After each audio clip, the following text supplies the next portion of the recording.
Hi guys. So it's our second night of reading Bud Not Buddy. How did today go? Did it go okay? Working on your stuff from home? I had a lot of fun talking to you guys online and getting your emails, and I hope that you guys keep emailing me and asking me questions and telling me how things are going. Um, so I am at my parents' house tonight and I forgot my novel, but I found it online as a PDF. So remember, if you can't find your book or something that you're doing for your novel study, I just Googled Bud Not Buddy PDF and I found it. So I'm going to read straight from there right now. So, as usual, grab your seaweed, chew with your mouth closed, and we'll get started on our book. So, we're reading chapter 13, and remember where we left off last night is he walked into the club and he said he found his father, Herman E. Calloway. So, chapter 13, the circle of men got very quiet. The younger guys looked like they wanted to laugh, but were afraid to. And the Jimmy guy and the man who must be my father were looking at me that way grown-ups do when they're getting ready to give you some bad news or when they're trying to decide which hand they're going to smack you upside the head with. Finally, Jimmy snapped his fingers and said, "Hold on now, is your name Bud?" He knew my name. I said, "Yes, sir." Jimmy said, "Herman, don't you see? This has something to do with that crazy telegram you got this morning." He looked back at me. "And you said you're from Flint, Bud?" "Yes, sir, that's right. That's right where I'm from." Herman E. Calloway said, "What in Sam Hill is going on here? First off, don't you be coming in here accusing folks of being your father. And second off, where is your mother?" "Shucks," he said it like he didn't already know. I said, "She's dead, sir. She died 4 years ago." Herman E. Calloway said, "I am truly sorry to hear that, but it's obvious that you are a disturbed young man, and you don't have a clue who your father is. You just tell us who's looking after you now, and we'll get you sent back to wherever it is you belong." "I belong with you now, sir." Herman E. Calloway said, "Now you look here." Jimmy said, "Hold on, Herman." He seemed a lot nicer than this Calloway guy. "Bud, you gotta understand, Mr. Calloway here can't be your daddy. No how, no way, nuh-uh. I don't know what gave you that idea, but whatever, we've got to get you back home. Someone in Flint's got to be worried sick about you." I said, "No, sir, I don't have nobody left in Flint. That's why I came all the way here." He said, "No one? No one at all?" I said, "No, sir." He said, "No brothers?" "No, sir." "No sisters?" "No, sir." "What about an auntie?" "No, sir." "No grandma?"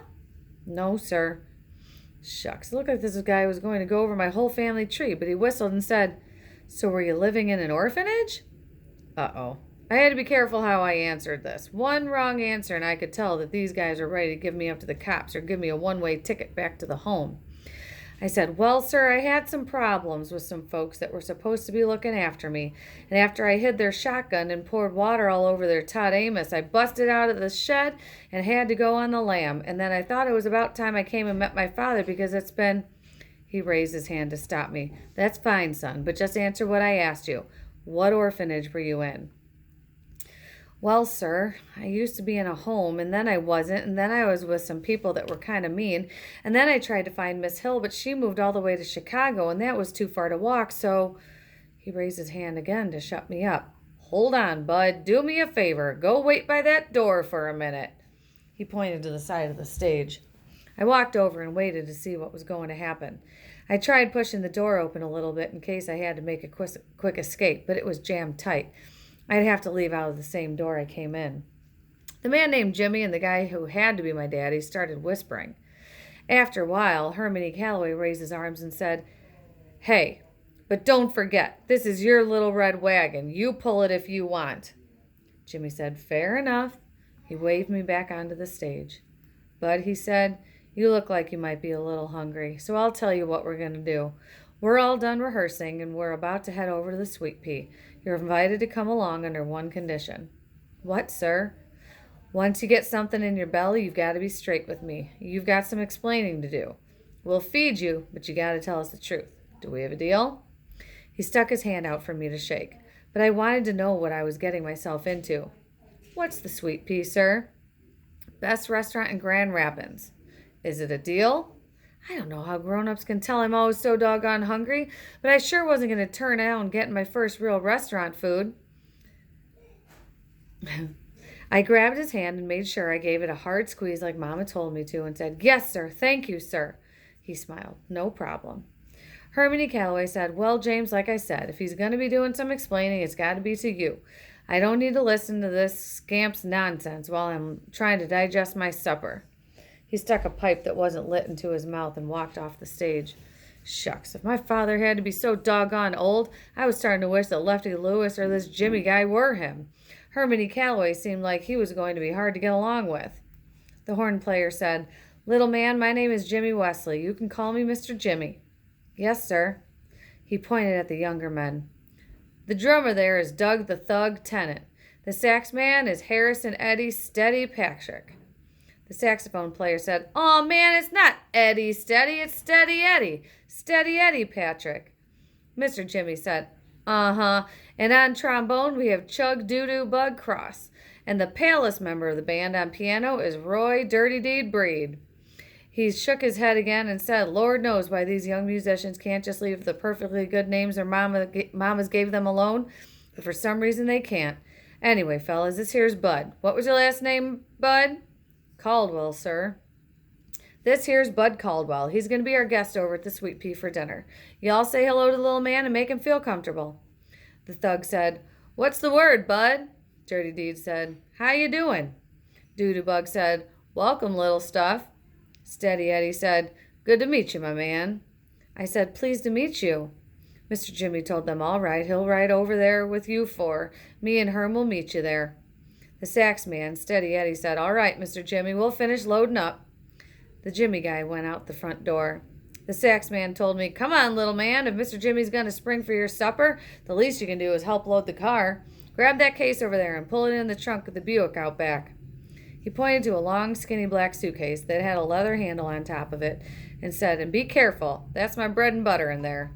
I must have looked confused because he told me, "It's my horn, my axe, my saxophone, the thing I make all my money with, so don't get butterfingers and drop it."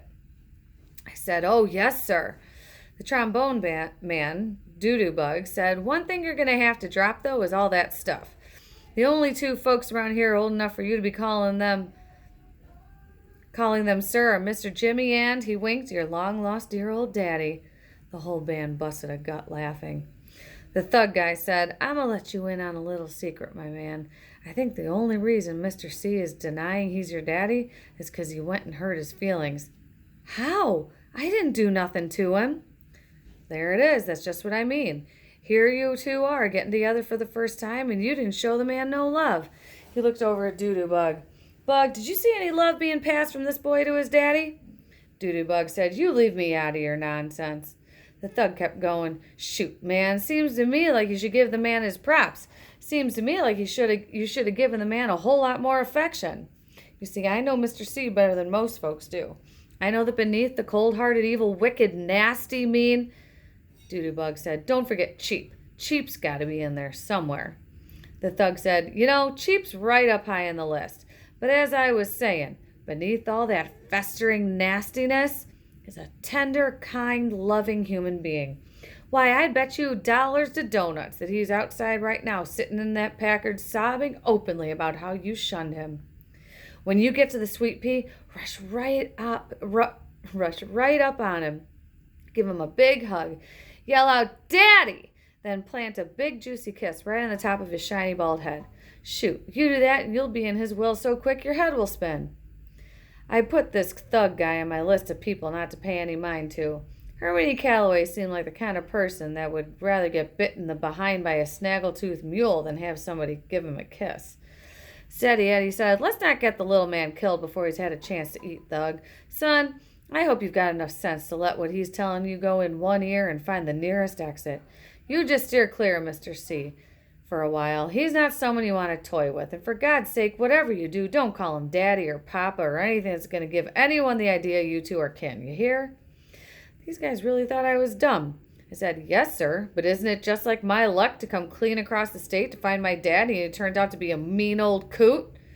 I slapped my hand over my mouth.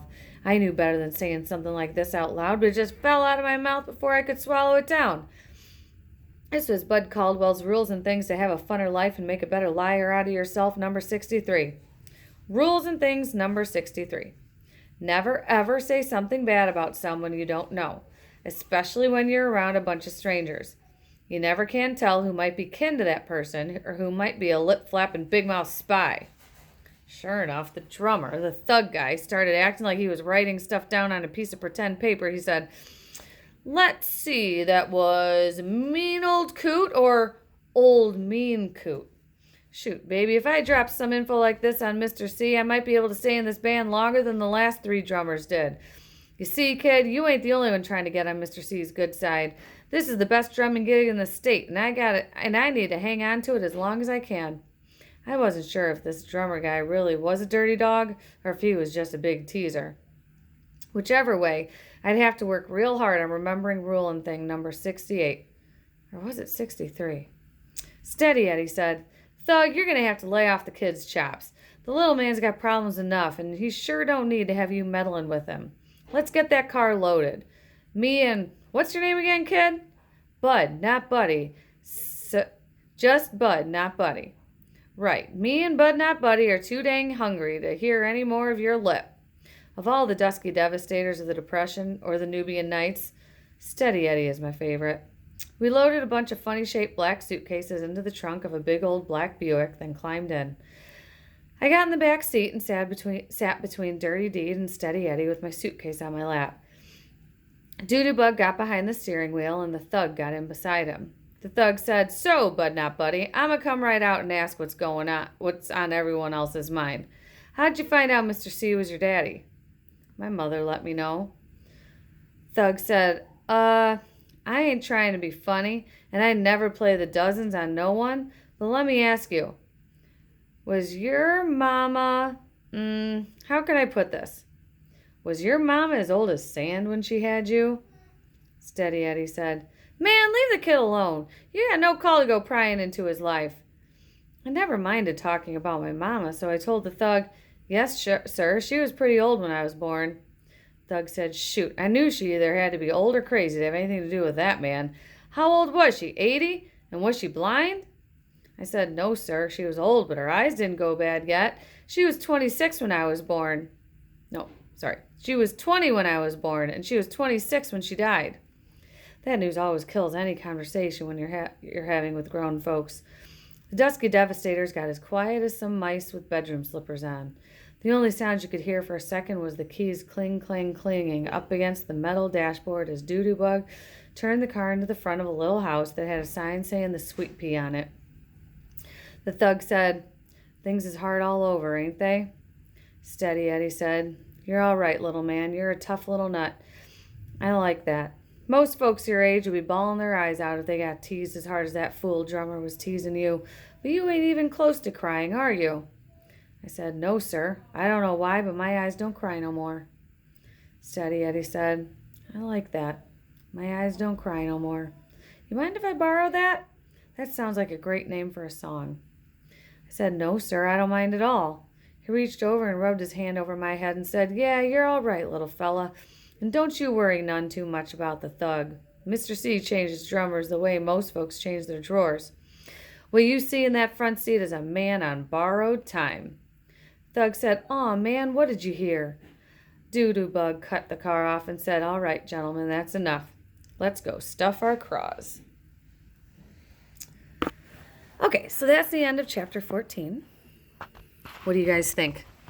What do you think's going to happen next? Why don't you email me and tell me what you think is going to happen next? I miss you guys, and I can't wait to see you. You want to come over and say hi? Can you say hi to my class? Hi.